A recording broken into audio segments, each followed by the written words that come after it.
এখন আমরা এসেছি খেজুরের রস খাবো বলে, মাঠের মাঝখানে সকাল সকাল কুয়াশা ভরা, খুব সুন্দর ঠান্ডা ঠান্ডা, হাতে তো বার করা যাচ্ছে না একদম, তাও যা করে কষ্ট করে আমি আমার বন্ধু এসেছি। এই আমার বন্ধু, আমি আর এ দুজন মিলে এসেছি যা করে গাড়ি চালিয়ে এই ঠান্ডাতেও। জায়গাটাও খুব সুন্দর। আমরা মাঝে মাঝে এই জায়গাটা সন্ধ্যেবেলা আসি, কিন্তু এখন সকালবেলা এসেছি, জায়গাটা আরো সুন্দর লাগছে যেন। এই কবে ছোটবেলায় এরকম সকাল সকাল বার হতাম, তো এরকম তো কোনো প্ল্যানই ছিল না, কিন্তু হঠাৎ করেই কালকের প্ল্যানটা হয়ে গেল। আর আমার বন্ধু জানে যে এখানে পাওয়া যায়, তো এখানে পাওয়া যায় বলতে একটা অ্যাপ্রক্স আইডিয়া ছিল যে এই কাছাকাছি পাওয়া যাবে।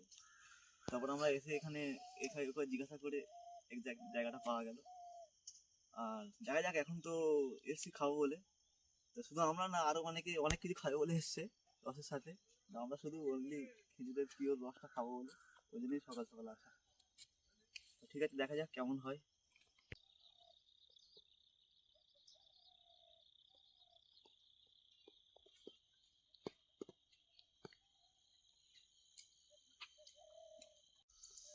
ঠিক আছে, এবার সময় হয়তো হয়ে এসছে, আমাদের ডাকছে, যাওয়া যাক, আসো দেখা যাক।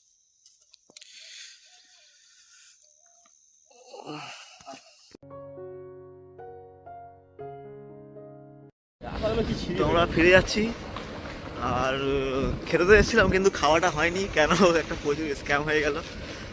আমাদের আগের দিন আমরা বলে এসেছিলাম, মানে এখানে ঘুরে এসেছিলাম যেখানে পাওয়া যাবে, তো ওরা বলেছিল হ্যাঁ পাওয়া যাবে। আমরা আজকে এসে দেখছি যে এতটাই পরিমাণ যে আমাদের দুজনের পক্ষে খাওয়া সম্ভব নয়। তো মানে ওই মানে খাঁটি যে রসটা, খেজুরের রস, বাকি অন্য কিছু ছিল কিন্তু ওগুলো তো আমরা খাই না। তো যে খাঁটি রসটা ওরা বললে ওটা আরও আগের দিন বলে রাখলে তবে আমরা পেরে রাখি।